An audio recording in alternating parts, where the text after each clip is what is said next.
On the evening of October 17, 2005, the passenger ferry Pride of Al Salam 95 was idling just outside the Egyptian port.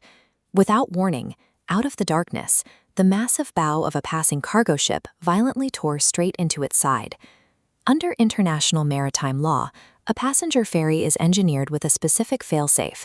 If the hull is breached, compartmentalization and reserve stability are designed to keep the ship afloat for hours. That window of time guarantees an orderly evacuation. Looking at this timeline of the vessel's capsize, you can see how the Al Salam 95 failed that standard. From the moment of impact to the moment it hit the bottom of the sea, exactly 3.5 minutes passed. The evacuation was a panicked stampede in the dark. Several people died and dozens were injured. Yet, in the immediate aftermath, the operating company released a definitive statement claiming that every single passenger had been rescued. A ship foundering in 210 seconds is empirical data. This result functioned as a real-world stress test, proving that once the hull was breached, the vessel's existing safety systems were incapable of keeping it upright. The legal response was swift, focusing entirely on the lowest rung of the ladder. Prosecutors bypassed corporate leadership and focused their case exclusively on the ship's captain. A Suez court found him guilty of negligence. His punishment was a 1-year suspended prison sentence and a fine of 100 Egyptian pounds, roughly $7. This outcome handed the owners of Salam Maritime Transport a license to operate without oversight. They continued running their business without a single mandatory safety inspection for the other identical ships in their fleet. By dismissing this 3-minute warning as a resolvable error, regulators left an identical sister ship in service, clearing the way for another disaster just 4 months later. To understand why the ship sank so quickly, we have to look at its origins. The ferry was 33 years old, completing decades of service in the highly corrosive saltwater environment of the Red Sea. Al Salam's business model relied on buying these cheap, aging vessels and putting them through a process called jumboisation. They expanded the ships well beyond their original designs to cram in more paying passengers.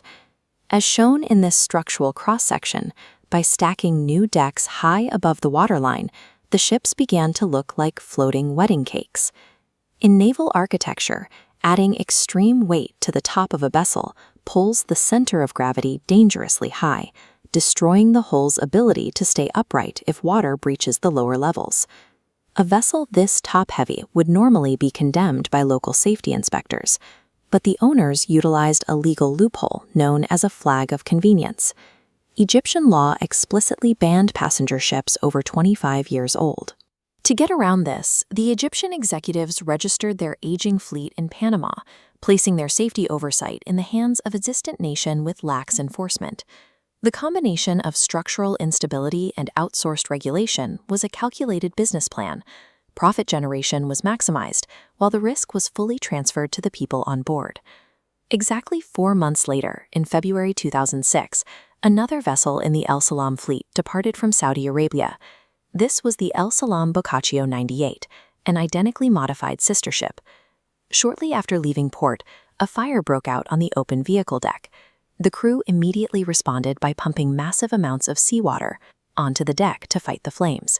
But the drainage pumps were clogged, trapping water on board. As firefighting water pooled across the unconfined deck, it triggered the free surface effect. With every wave, the loose water sloshes to one side, pulling the center of gravity with it. This loss of stability tips the top-heavy vessel past its point of no return. The Al Salam 98 capsized with the exact same speed as its predecessor. This time, over 1,000 people drowned. The Al Salam 98 sank because the company ignored the empirical data provided by the 95. The fire was a catalyst, exposing the same lack of stability the company had already witnessed. Following a mass casualty disaster of this scale, the legal response shifted.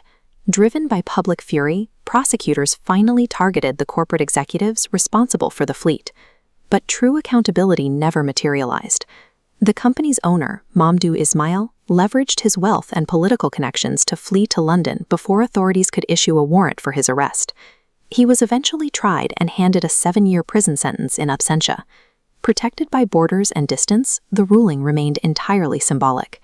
The engineering negligence was identical in both sinkings. The ships were equally unsafe.